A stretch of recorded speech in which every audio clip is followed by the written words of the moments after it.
আপনারা এখানে ভালো আছেন বললে আপনাদের বোঝা যায়, চালের দোকানে গেলে আপনারা ভালো আছেন কিনা আপনাদের প্রকৃত মুখটা দেখা যায় তখন।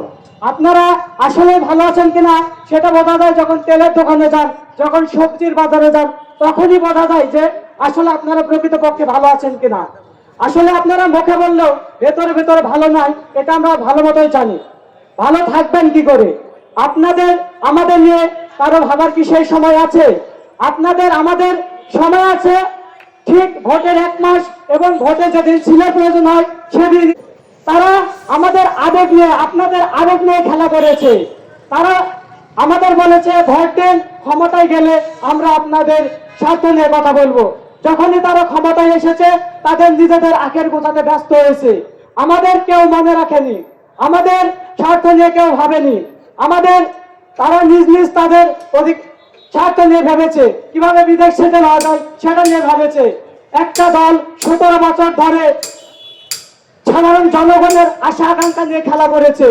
শুধু একটা দলই নয়, স্বাধীনতার 53 বছরে স্বাধীনতার যে চেতনা নিয়ে আমাদের দেশ স্বাধীন হয়েছিল, সেই চেতনার কিছুই বাস্তবায়িত হয়নি। আংশিক পরিমাণে কিছু হলেও তারা নিজেদের স্বার্থই বেশি দেখেছে। ঠিক সেই ক্রান্তি লগ্নে আমাদের মাঝে হাজির হন যখন দেশে সাধারণ জনতা তাদের অধিকার হরণ হচ্ছিল, অধিকারের নিয়ে কেউ কথা বলছিল না। হাজার হাজার তরুণ যোগ্যতা থাকার পরেও তাদের চাকরিতে বৈষম্য হচ্ছিল, চাকরির বাজারে তাদের টাকা ছাড়া কোনো জায়গা ছিল না। ঠিক তখনই 18 সালে আবির্ভাব ঘটে আমাদের তরুণ সমাজের আইকন ঢাকসুর ভিবি গণ অধিকার পরিষদের জনাব নুরুল হক নূর ভাই।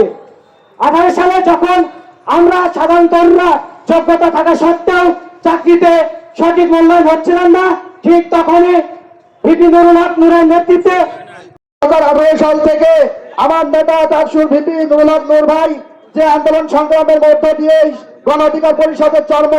এই দল কোনো কোথায় আসি নাই, স্বামীর কোথায় বা বাপের কোথায় আসি নাই, এটা রাজপথ থেকে উঠে এসেছে। আমরা একটা কথাই বলতে চাই আপনাদের কাছে, এই গণ অধিকার পরিষদ শ্রমিকের পরিষদ, এই গণ অধিকার পরিষদ কৃষকের পরিষদ, এই গণ অধিকার পরিষদ জনমানুষের পরিষদ। কারণ এই গণ অধিকার পরিষদের নেতৃত্ব তারা দিচ্ছেন, তারা কেউ কৃষকের ছেলে, কেউ শ্রমিকের ছেলে, কেউ কোনো প্রভাবশালী বা সাদা পাঞ্জাবি পরে এসে নেতৃত্ব দিচ্ছে না। মাঠ থেকে কাজ করে এসে তারপরে এই দল করছে।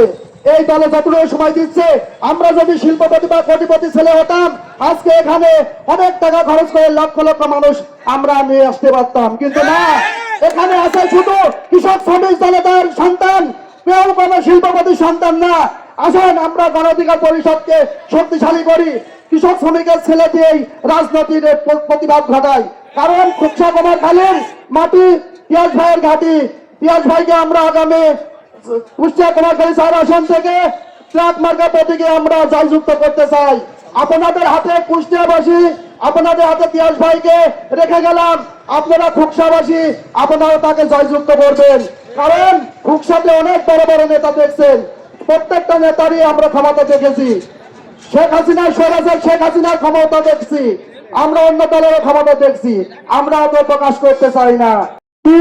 খুকসা এসে যে আসলে আমার এত জনসমর্থক স্টেজে উপস্থিত আছেন আমার নেতা ভিপি নুরুল আস্তাব হোসেন, বাংলাদেশ যুব অধিকার পরিষদের কেন্দ্রীয় senior vice president Shakil Ahmed পিয়াজ ভাই।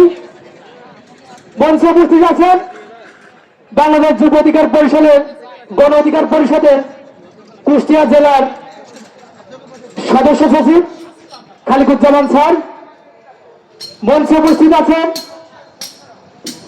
শ্রমিক নেতা কেন্দ্রীয় স্বপন আহমেদ, আরো উপস্থিত আছেন তরিকুল ইসলাম, রাইজুল খান।